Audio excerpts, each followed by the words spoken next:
شي اللي قدموها السلف فهو خير خلف الخير سلف. أنيس بن طيب شاب جزائري مهتم بالتاريخ، كاتب وأديب. صباح الخير أنس.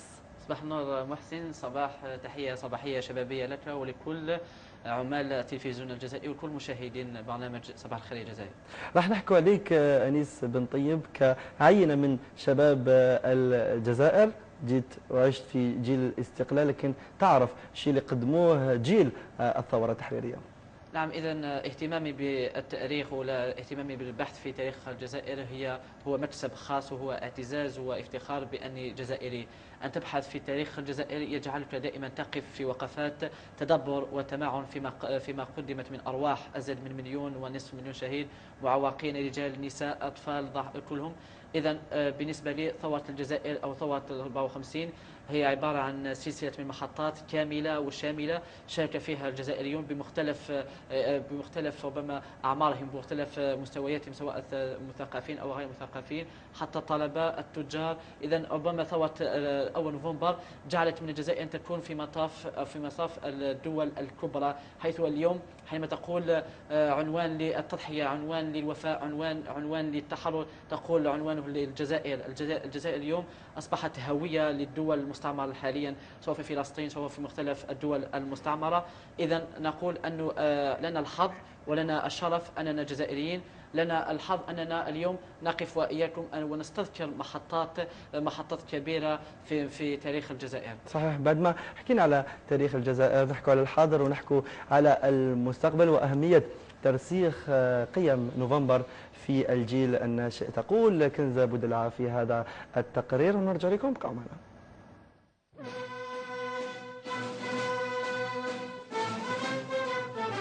بلدنا الجزائر عظيم، عظمة من صنعوا تاريخه وضحوا من أجل أن نعيش اليوم في رقي وسلام. عرفنا تاريخنا من خلال المدارس، من خلال الأفلام، فكيف تساهم الأسرة يا ترى في نقل أمجاد هذه الأمة الأبية؟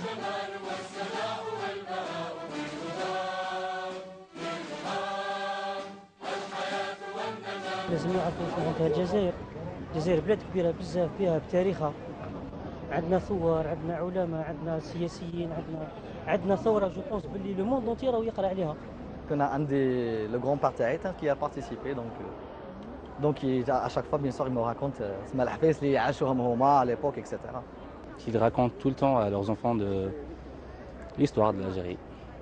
à chaque fois لازم يحدثوا كما نقول ولادهم عن ليدونتيتي تاعنا، حاجه اللي تشدنا، جو سي با لا لونغ ديالنا، الاسلام، جو سي با الحفايس ديالهم، العادات ديالنا. اب تاع اولاد نحكي لهم على تاريخ الجزائر. قولوا لي بلي الجزائر عندها ابطال وما ماكش عايش هكذاك، ما كون ماشي هاد الابطال اللي ماتوا وضحوا بحياتهم كون ماكش عايش نتايا مستقل في البلاد.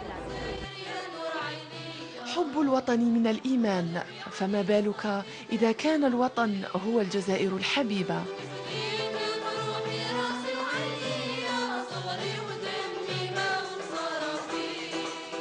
احنا كبرنا مع جدي جداتي، هادو كاع كانوا في وقت الثوره. واش حبيتي نقول لك على الثوره؟ فورسيمون يحكوا لك، فورسيمون تسمعي واش داروا، واش سفروا، واش عاشوا. البلاد هذه ما جاتش من باطل، ماتوا عليها رجال 1.5 مليون، راهم حاجه 1.5 مليون كابابل يديروا بلاد واحده اخرى. ما كانش الانتماء لتما، حنا نحسوا روحنا ديالنا بلادنا، نديروا واش نحبوا، سا غيست نو بي كوا. مي اياغ ما تقدريش، الغلطه محسوبه عليك. انا كي قبضني فماك شو لونغواز لابس انا هبط للجزائر. تبغى الجزائر انه هي الموطن الام، يعني الواحد بيشتاق له وبيحن لها اكثر. تلعب الأسرة دورا كبيرا في ترسيخ القيم الوطنية لدى النشء ليتشبع بالإخلاص في حب الوطن، فإذا حدث هذا فسنواصل حتما التقدم نحو رقي والازدهار. كيف لا والجزائر هي مطلع المعجزات. الجزائر هي مطلع المعجزات. يعطيك الصحة كنزة على هذا الموضوع الخاص ترسيخ قيم نوفمبر في الجيل الناشئ. من الجيل الناشئ حضر معنا في هذه الصبيحة أنيس بن طيب وجمع الكتاب اللي كان أصدره مؤخرا يتعلق بمقتطفات من تاريخ بلاد الأمازيغ. أنيس، من خلال هذا الكتاب هو رجوع لتاريخ الجزائر. أكيد تاريخ الجزائر ما يرجعش فقط لثورة نوفمبر أو للاحتلال الفرنسي، إلى أبعد من ذلك. كيفاش جاء هذا الميول للبحث في التاريخ الجزائري؟ ربما الميول جاء حينما كنت أدرس في السنة الثالثة متوسط بإكمالية أحمد شافعي بمكودة مسقط الرأس، حيث كان لي اهتمام أن أترك بصمة أنيس بن طيب في المتوسطة، وجاءت عندي العديد من المشاريع سواء في كتابة مسرحية أو في تأليف أو قصة أو في تنظيم مهرجان أو ملتقى أدبي بالمتوسطة. في الأخير ديسيديت يعني أن يكون الكتاب أو عبارة، لأنه الكتاب لن يموت ولا يموت أبدا، فالكتاب يبقى يعني ذكرى تستذكر، يعني كلما تتذكر مقتطفات من تاريخ بالأمازيغ. ربما أتذكر اليوم بين قوسين فقط، أتذكر 10 جان في 2012 حينما كانت أول إطلالة لي هنا في هذا البلاطو في هذا المكان وفقط الإعلامي معنا محمد عبدون، كانت فعلا ذكرى جميلة عليا. فالكتاب يبقى عبارة عن يشمل 4 فصول، يبدأ من الأصل الجزائر أو أصل شمال إفريقيا الأمازيغ، مرورا بالدخول البيزنطي الروماني إلى الجزائر، وبالدخول العثماني سنة القرن 15 يعني هنا بالجزائر. يختتم الكتاب بخروج فرنسا من الجزائر، يعني خروج الثورة الجزائرية.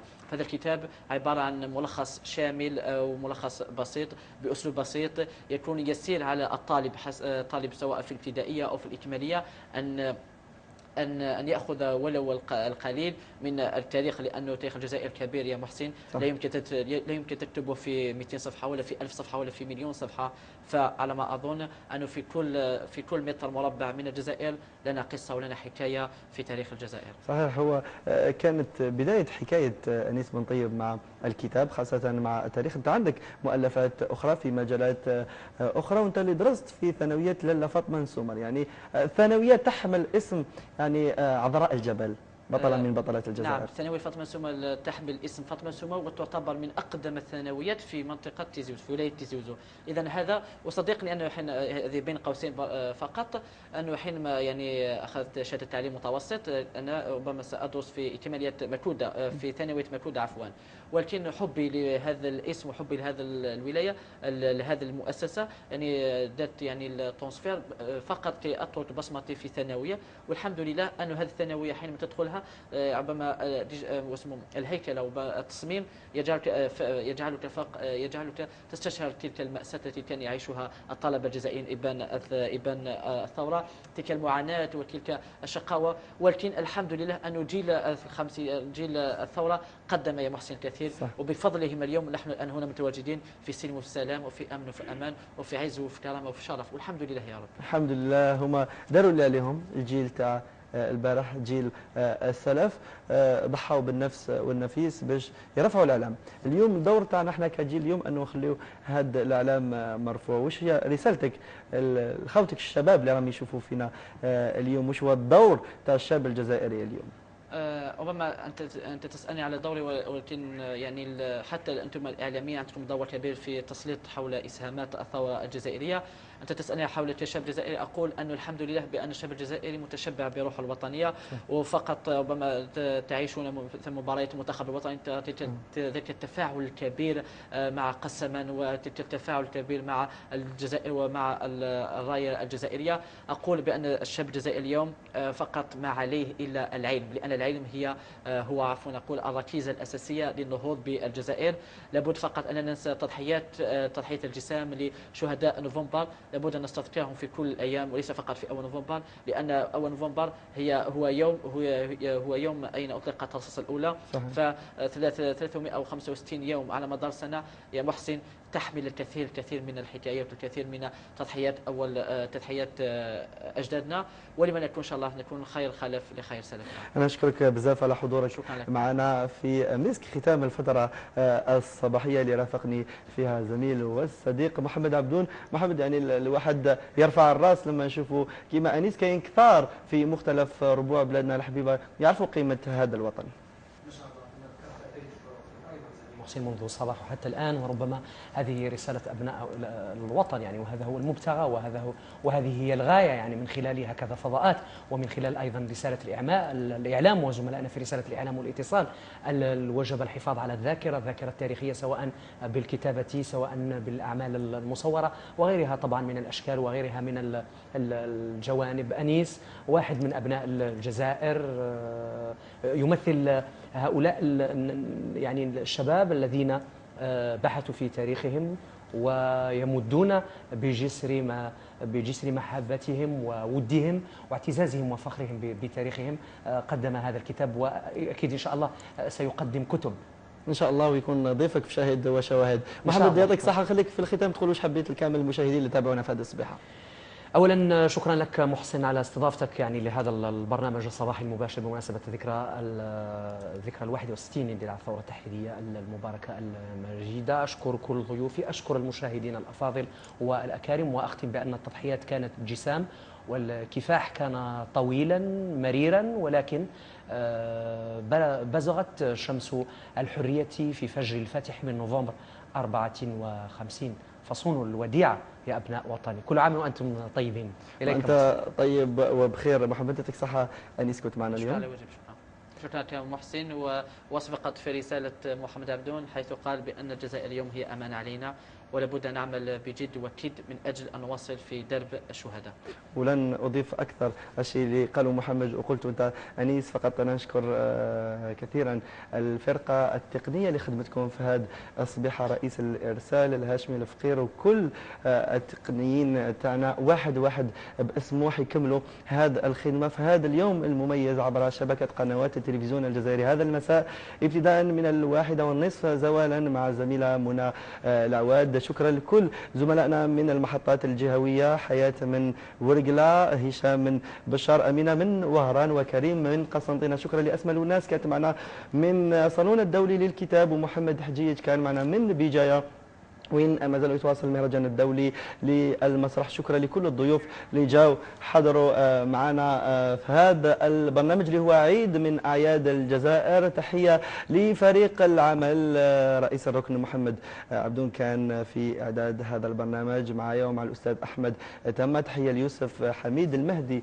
محمد ضيف الله يعطيك الصحة مهدي، والمخرج تاعنا محي الدين ميغانا.